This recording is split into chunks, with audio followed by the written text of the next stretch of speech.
and will retire from politics when his term ends next year. Opponents had questioned whether it would be legal for the controversial leader to run, as the Constitution limits presidents to one term in office. The idea was unpopular with the majority of Filipinos, Duterte now saying he's heard the will of the people. The overwhelming, sentiment of the Filipino is that I am not qualified, and it would be a violation of the Constitution to circumvent the law, the spirit of the Constitution. Joining us now from Manila is political scientist Richard Heydarian, who's written widely on Duterte and Philippines politics. Richard, this is quite a turnaround by Duterte. Just picking up on that statement we just heard, has the president simply run out of political capital? Well, I mean, one thing we have learned about populists over the past 5 years or so is that, we should not take them literally, but we should take them seriously. But sometimes perhaps we should also take them literally. And in this case, it seems President Duterte is beginning to realize that the tide is shifting and turning against him. So up to 60% of Filipinos, including majority of people from his home island of Mindanao, where he has almost 100% support throughout the years, oppose his plan to run as a vice president, because many people see that as a potential backdoor for him to once again become a president, even though the Philippines post-Marcosian, post-dictatorship constitution wanted to make sure we don't have another dictator. That's why our presidents are only confined to a single 6-year term.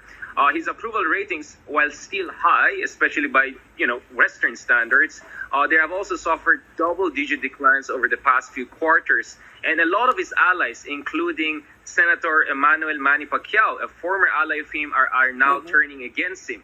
So I think he's realizing that he's hitting a peak. So I think perhaps this is a peak Duterte situation. And Duterte is also accordingly trying to retrench his position in Philippine politics. Now, there's speculation his daughter will run for president. Tell us a little bit about her.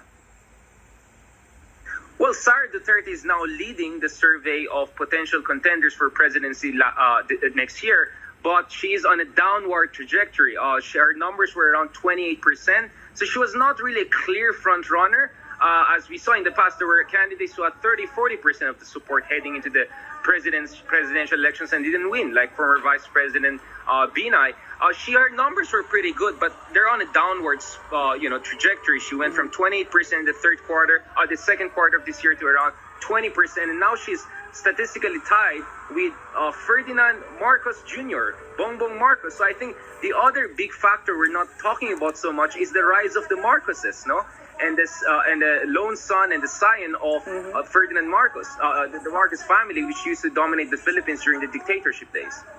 Yeah, indeed. I just wanted to touch on the ICC investigation as well. The International Criminal Court has opened an investigation into Duterte's so-called war on drugs. Now, if human rights abuses are found to have taken place, how likely is it that he'll face prosecution? Well, this is the reason why President Duterte was contemplating running as a vice president, which is quite unprecedented. We had a situation whereby a vice president became a president and ran for vice presidency, but the reverse of that is quite unprecedented. And one reason was, I think President Duterte himself admitted, he's looking for some sort of a legal immunity from potential prosecution by International Criminal Court, and we have the Global Magnitsky Act, so he could also face personal sanctions and other measures from U.S. Congress, from legislators from around the world, potentially from European Union. So we don't know if that's going to happen, but I think the fear of that or concern about that was one big reason behind why Duterte initially was considering vice presidency. But if you look at the latest surveys, he's well behind other candidates, especially Senate President Vicente Soto, who's 11 points ahead of him. So I think Duterte is realizing that even if he wants to run for vice presidency or something like that, he's going to have a hard time. So perhaps he's really reconsidering his options. But this is Duterte. This is a guy who was a substitute candidate in 2016 elections. So we don't know until 11th hour or past 11th hour what really his plans are. But clearly, we're seeing a peak Duterte situation. It seems his popularity and political capital are no longer where they used to be. All right, Richard, we're going to have to leave it there. Political scientist Richard Heydarian in Manila, thanks very much.